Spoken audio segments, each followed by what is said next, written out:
ساری کائنات کے سردار نے کہا تھا، رسول ہاشمی نے کہا تھا، جاؤ صحیح مسلم پڑھ کے دیکھو، کائنات کا امام اہل کائنات کو اس بات سے آگاہ و آشنا کر رہا ہے، کائنات کا امام دنیا کے لوگوں کو صحابہ کی عظمت سے آگاہ و آشنا کر کے جا رہا ہے، آمینہ کا لال کہہ رہا ہے، اور دنیا جہان کے بسنے والوں اور دنیا جہان کے رہنے والوں، کائنات کا امام کہتا ہے انتم اليوم خیر اہل الارض، کائنات کا امام کھڑا ہو کے کہہ رہا ہے، اور دنیا والوں سن لو، میرے صحابہ وہ ہیں، میرے یار وہ ہیں، میرے جانثار وہ ہیں،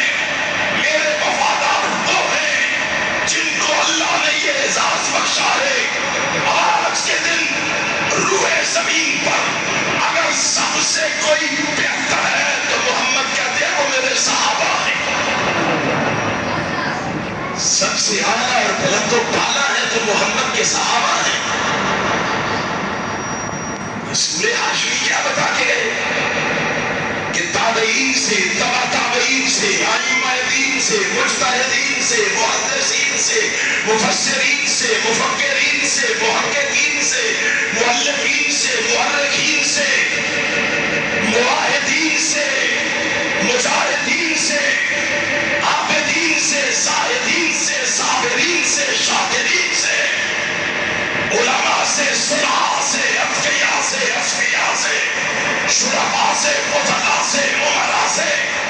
اگر کائنات میں سب سے اعلیٰ اور بلند و بالا کوئی ہے تو وہ محمد کے صحابہ ہیں، جن کو اللہ نے اتنا اعزاز بخشا، اتنا مقام بخشا، ان کے لیے ہماری زبانیں گونگی کیوں ہیں؟ ان کے حق میں ہماری زبانیں بند کیوں ہیں؟ اور کتنے افضل ہیں، کتنے بہتر ہیں، کائنات کے امام نے ہمیں بتا دیا ہے۔ میں آپ کے زمینوں کو جھنجھوڑ رہا ہوں، میں آپ کے زمین کے دروازے پہ دستک دے رہا ہوں، سوچئے آج ہم کہاں کھڑے ہیں، سوچئے آج ہماری سوچ کیا ہے، نظریہ کیا ہے، ہم چاہتے کیا ہے،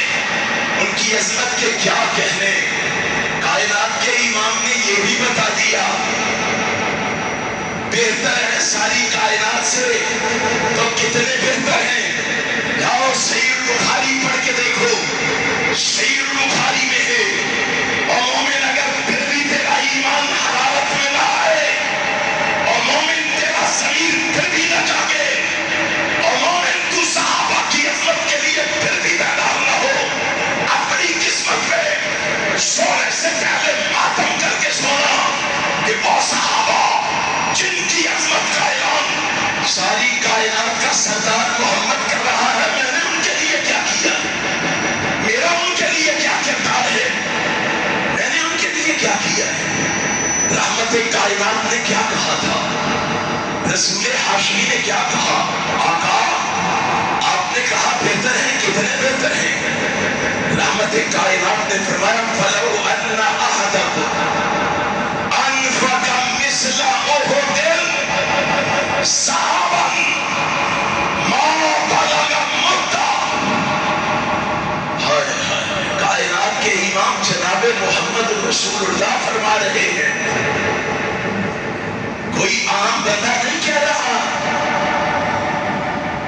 کیوں ہم بیدار نہیں ہوتے صحابہ کے، اور ہم تو عدالتوں میں رسول اللہ کے 295 قانون پہ ڈاکہ مارنے کی کوشش کی جا رہی ہے، ہم صحابہ کے لیے نہیں جاگ رہے ہیں۔ دشمن نے دیکھا کہ یہ تو غفلت کی چادر اوڑھے ہوئے آرام و سکون کی نیند سوئے ہوئے ہیں، انہوں نے جناب محمد کی عزت و ناموس کے قانون پہ ڈاکہ ڈالنا چاہا۔ میں سلام پیش کرتا ہوں ان دین کے مجاہدین